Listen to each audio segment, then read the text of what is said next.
Hello friends, તો આજે જે મતલબ મારે જે થોડી ઘણી વાત કરવી છે એ વાત છે ગવર્મેન્ટ એક્ઝામની. અને ગવર્મેન્ટ એક્ઝામની બહુ ચર્ચિત એક્ઝામ જે છે કઈ છે? બિન સચિવાલય. ઓકે, તો બિન સચિવાલયની વાત કરવી છે મારે. એ વિશે વાત કરતા પહેલા હું થોડી મતલબ કે એનું પૂર્વધારણા બાંધીશ.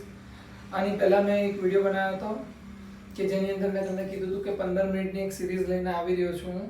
ટૂંક સમયમાં એ સિરીઝ તમારી આ યુટ્યુબ ચેનલ પર જોવા મળશે. સેકન્ડરી વસ્તુ છે કે બિન સચિવાલયની પરીક્ષા કેમ અને આવનારા આ ટાઈમ કેમ બહુ ઇમ્પોર્ટન્ટ છે. કદાચ તમે થંબનેલ વાંચી હશે કે ભરતીઓનો મહાસંગ્રામ, આ ટાઈપનું. તો ભરતીઓનો મહાસંગ્રામ શું કામ છે? બીકોઝ કે તલાટીની પરીક્ષા, જુનિયર ક્લાર્ક, બિન સચિવાલય. આપણે જીપીએસસી ની વાત છોડી દઈશું. જીપીએસસી એના ટાઈમ ટેબલ પ્રમાણે એક્ઝામ લે છે એટલે આપણે એની વાત છોડી દઈશું. ક્લાસ 3 ની વાત કરીશું. તો ભાઈ હમણાં જ રૂપાણીના 5 વર્ષ પૂરા થયા. વિજયભાઈ રૂપાણી સાહેબ, આપણા ગુજરાતના મુખ્યમંત્રી. તો એમણે જે 5 વર્ષ પૂરા થવાના છે, બરાબર, તો અમને તો એકચ્યુઅલી 2018 ની ખબર હતી કે આ પરીક્ષાના ફોર્મ ભરાયા છે તો એ 2021-22 માં જ પરીક્ષા લેવાશે. અને અત્યારે એવું જ થઈ રહ્યું છે. અસિત વોરા અત્યાર સુધી કોઈ પણ સ્ટેટમેન્ટ આપવાથી બચી રહ્યા હતા, પણ હવે એમણે સ્ટેટમેન્ટ આપ્યું કે બિન સચિવાલયની પરીક્ષા અગર થર્ડ વેવ ના આવી તો એ ડિસેમ્બરમાં લઈ લેશે. હવે આવા ટાઈમની અંદર અત્યારે આ મહિનો ચાલે છે કયો? 8મો. અને આજે તારીખ છે, આ રેકોર્ડ કરી રહ્યો છું ત્યારે 6 તારીખ છે. ઓકે, તો 6/8/2021. સપોઝ આપણે માની લો કે ડિસેમ્બરના છેલ્લા વીકમાં આવે એક્ઝામ, છેલ્લા અઠવાડિયામાં. ઓકે, હવે મને નથી ખબર કે કેલેન્ડરમાં કઈ રીતનું, તો આપણે માની લો ને કે 21 થી 31 તારીખની વચ્ચે હશે એક રવિવાર.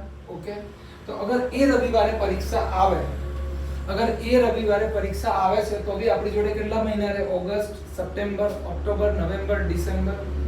આમ જોવા જઈએ તો ડિસેમ્બર આખો ગણો તો 5 મહિના. હવે બધા કહેશે કે સર આવા દો, હજુ કોલ લેટર ડાઉનલોડ થશે, ખબર પડશે. મહિના પહેલા કોલ લેટર ડાઉનલોડ નહીં થાય, 15 દિવસ પહેલા ડાઉનલોડ થશે. ઓકે, સેકન્ડરી વસ્તુ કે જેવું એટીડીઓ માં અફસોસ કરી રહ્યા છે ઘણા બધા કેન્ડિડેટો કે યાર થોડું ઘણું વધારે વાંચી લીધું હોત તો કદાચ એટીડીઓ ની એક્ઝામ પાસ થઈ જતા, સિનિયર ક્લર્ક ની એક્ઝામ જરીક થોડી વધારે તૈયારી કરી હોત તો થઈ જતા. જો ધીમે ધીમે જેટલી બી પેન્ડિંગ એક્ઝામ્સ છે એ બધી લેવાની શરૂઆત થઈ ગઈ છે. અને આ વર્ષે લેવાય જ જશે. આ વર્ષ નહીં તો આવતા વર્ષે. સર કોન્સ્ટેબલ નું શું છે? થોડું કોન્સ્ટેબલ વિશે કહો. તો કોન્સ્ટેબલ ની ભરતી પણ આવશે જ. એ તો 2019 ના બજેટની જાહેર થઈ ગઈ છે ને એનું ફંડ બી થઈ ગયું છે. તો કોન્સ્ટેબલની 9700 સમથિંગ જે હતી ભરતી, બીજી ભરતી આવવાની હતી, એ આવવાની જ છે. બસ તમે તૈયાર રહો, કેમ કે સપ્ટેમ્બર ઓક્ટોબરમાં નોટિફિકેશન આવી જશે. ચટ મંગની પટ બ્યા જેવું થશે. પણ અત્યારે શું છે, તૈયારીનો માહોલ બિલકુલ છે નહીં. ક્લાસીસો બધા શોર્ટ ટર્મની અંદર અત્યારે ફીસ ભરીએ કે ના ભરીએ, પાછું લોકડાઉન થઈ ગયું તો ઓનલાઈન તો સર ભણવાની મજા નથી આવી રહી. તો સીધી વસ્તુ છે, સિમ્પલ ને સરળ વસ્તુ કે અગર થવું છે તો થોડું ઘણું ગુમાવવું પડશે. મતલબ કે થવું છે, ગવર્મેન્ટ જોબ જોઈએ જ છે, થોડી ઘણી કામ કરવું છે કે ભાઈ સરકારી નોકરી એક શાંતિ થઈ જાય, તો આ ઓપોર્ચ્યુનિટી બેસ્ટ છે. એટલે હું આને ગોલ્ડન ડેઝ કહું છું. અત્યારે જે લોકો પ્રિપેરેશન કરી રહ્યા છે,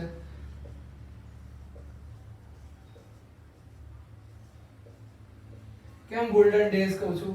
બીકોઝ કે આ દિવસો જે સાચવી લીધા એ થઈ જશે, એની એક્ઝામ થઈ જશે. પ્લસ બીજું કે ભાઈ કોમ્પિટિશન તો જોવો સર, કોમ્પિટિશન ગમે તેટલી હોય, ઇન શોર્ટ મારું એવું કહેવાનું છે કે અગર તમે એવું વિચારો છો કે 100 જગ્યાઓ છે અને 1 લાખ ફોર્મ ભરાયા છે તો મારો નંબર તો નહીં લાગે. કેમ નહીં લાગે? બીકોઝ કે તમારી તૈયારી પ્રિપેરેશન મતલબ કે તમારી પ્રિપેરેશન પ્રોપર નથી. તમારી તૈયારી બરાબર નથી એટલે તમારો નંબર નહીં લાગે. પણ હું એમ કહું કે આ એક્ઝામ છે 100 માર્ક્સની છે, તલાટીની એક્ઝામ. 100 માર્ક્સની એક્ઝામની અંદર તમે 92 માર્ક્સનો એટેન્ડ ના કરી શકો. 100 માર્કથી 100 એટેન્ડ કરો અને 92 માર્ક્સ સાચા જ છે. પેપર પતે ને પેપર નાખીને આવતું રહેવાનું.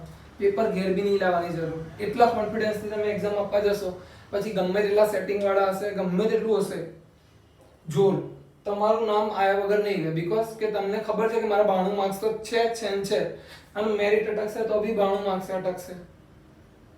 તલાટીની અંદર અગર જિલ્લા વાઇઝ જે લેવાઈ હતી એક્ઝામ, તો એમાં એવું થતું હતું ને કે તલાટીનું મેરિટ અટકતું ને 90 92 93 માર્ક્સે 89 90, કેમ કે જિલ્લા વાઇઝ હતી.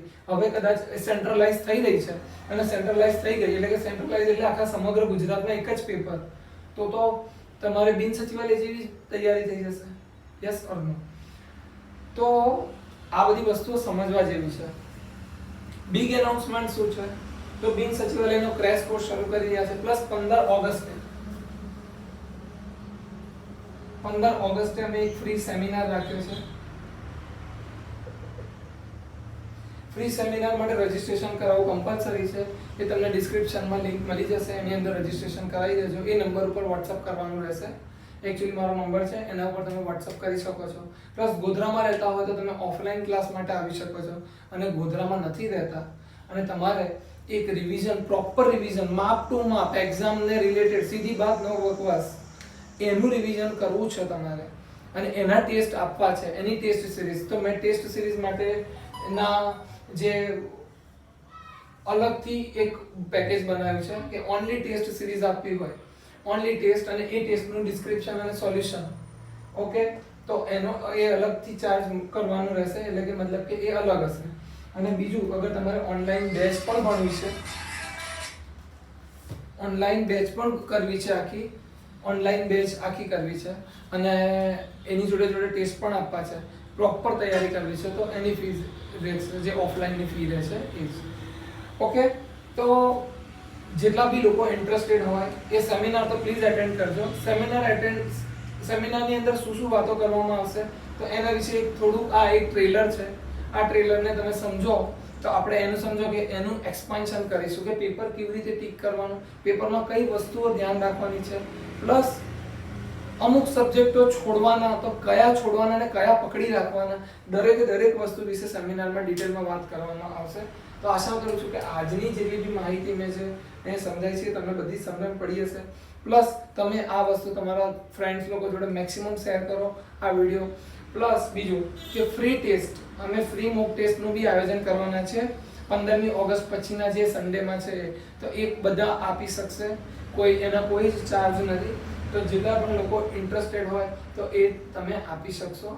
તો આઈ હોપ કે એવા 2-3 મોક ટેસ્ટ ફ્રી આપશો એટલે એનાથી તમને આઈડિયા આવશે કે તમારી પ્રિપરેશન કઈ સ્ટેન્ડ કરે છે, ઓલ ઓવર ગુજરાતની અંદર તમારું પ્રિપરેશન ક્યાં છે, ઓટોમેટિકલી ખબર પડી જશે. આ સિવાય અગર તમે ગોધરામાં રહો છો તો તમે અહીંયા ઓફલાઈન આવી શકો છો, છૂટ છે. નીચે એડ્રેસ લખેલું જ છે, તો એ એડ્રેસ પર તમે, અને મારો ફોન નંબર પણ છે, તો તમે કોલ કરી શકો છો. તો ત્યાં સુધી 15મી ઓગસ્ટના સેમિનાર માટે રજીસ્ટ્રેશન કરાવી લેજો. અને આપણે ઘણી બધી વાતો કરવાની છે અને ઘણી બધી વસ્તુઓ જે છે જે આપણે મતલબ ખબર છે છતાં બી ભૂલ કરી રહ્યા છે, એટલા માટે જ એક્ઝામ આપણે પાસ નથી કરી રહ્યા. તો આ જે બધી વસ્તુઓની ઝીણી વાતોનો આપણે બહુ ડિટેલમાં ચર્ચા કરીશું. પ્લસ મેઇન વસ્તુ કે એક્ઝામ પાસ કેવી રીતે કરવાની. સર અમે એકવાર ક્લાસ કરી દીધા છે તો હવે શું, હવે ફરી ક્લાસ કરવાના? તો હા, કરવા હોય તો કરી શકો છો, પણ મારું પર્સનલી અગર માનો તો આવી કોઈ સલાહ આપે નહીં. મારા પોતાના ક્લાસીસ ચાલે છે, બહુ બધા લોકો છે પ્રિપરેશન કરી રહ્યા છે મારે ત્યાં, પણ હું એમને બી કહું છું કે અગર તમે ઓલરેડી એકવાર પ્રિપરેશન કરી દીધી છે, ઘણી બધી ઇન્ક્વાયરીઝ પણ આવતી હોય છે, ફોન પર બી ચર્ચા થતી હોય છે, તો હું એમને ના પાડું છું. આ મારું પર્સનલી છે, બરાબર? કોઈ પોતાના પેટ પર લાત ના મારે, પણ મારું એવું માનવું છે કે અગર એકવાર વ્યવસ્થિત ક્લાસ કરેલા છે તો ફરી ડિટેલમાં ક્લાસ કરવાની જરૂર બિલકુલ નથી. તો આ બધા વિશે વાત આપણે સેમિનારમાં બી વધારે કરવાની છે. તો આ મેં તમને એક નાનું ટીઝર સમજો કે ટ્રેલર સમજો આપી દીધું છે.